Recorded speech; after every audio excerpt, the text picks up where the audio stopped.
ऊपर से youngster social media खोलता है तो हर जगह कोई ना कोई केस या खबर मिल जाती है। कुछ इन्फ्लुएंसर के ट्वीट पढ़ता है, लड़कियों से दूर रहो, कोई लॉयल नहीं है। अगर शादी में कोई दिक्कत आ जाए तो तलाक का डर। इंडिया में तलाक लेना आसान नहीं, सालों साल कोर्ट के चक्कर काटो। ऊपर से मर्दों के केस में तो अलग ही टेंशन। 498A का डर, एलिमनी का खर्चा। कई मर्द सोचते हैं शादी के जगह लाइफ इंश्योरेंस ही करा लेते हैं। यही वजह है आजकल के लड़के लड़कियां कह रहे हैं पहले कैरियर बनाते हैं फिर देखेंगे शादी। मतलब शादी अब ड्रीम नहीं, डरावना सपना बन गई है। लेकिन सिर्फ पैसा ही नहीं, आजकल लोग अपने कैरियर और सपनों को भी ज़्यादा अहमियत देते हैं।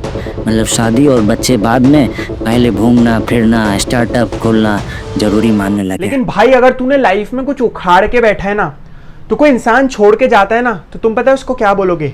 जा, तू जा। लेकिन असली सवाल यहाँ से शुरू होता है, जब ये शादी नहीं चलती तो क्या होता है? तलाक।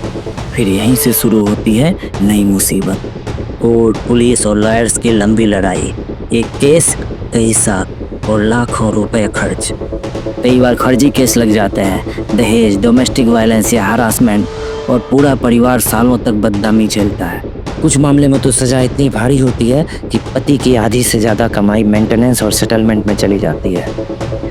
अब सोचिए, जब युवाओं के सामने ये तस्वीर आती है तो क्या वो शादी को लेकर उत्साहित होंगे या फिर डरेंगे कि उनकी जिंदगी कहीं कोर्ट रूम ड्रामा में तो नहीं बदल जाएगी? नष्ट किया है और उसको एक बच्चा पैदा करके उसकी लाइफ को बर्बाद किया। मेरी लाइफ नहीं बर्बाद हुई भाई, तुम दूसरी शादी कर लोगे। क्यों? तुम्हारी ब्रेक नहीं हुई है। कई बार तो ये अमाउंट लाखों में पहुंच जाता है। इसके अलावा फर्जी केस का भी डर रहता है।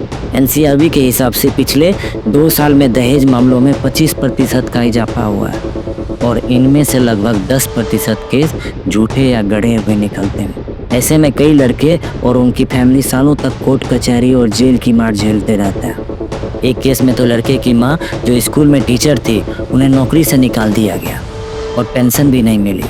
बाद में पता चला कि केस छोटा था। ऐसे कई उदाहरणों ने मर्दों के अंदर शादी को लेकर डर और गुस्सा दोनों बढ़ा दिया है। प्रोफेसर को, किसी टीचर को, किसी कोलीग को झूठे रेप केस में, झूठे डाउरी केस में, झूठे मॉलेस्टेशन केस में फंसा लिया गया। ब्रेकअप हो गया तो लड़की पुलिस थाने पहुंच गई। डेटिंग एप्स पे स्कैम्स हो रहे हैं।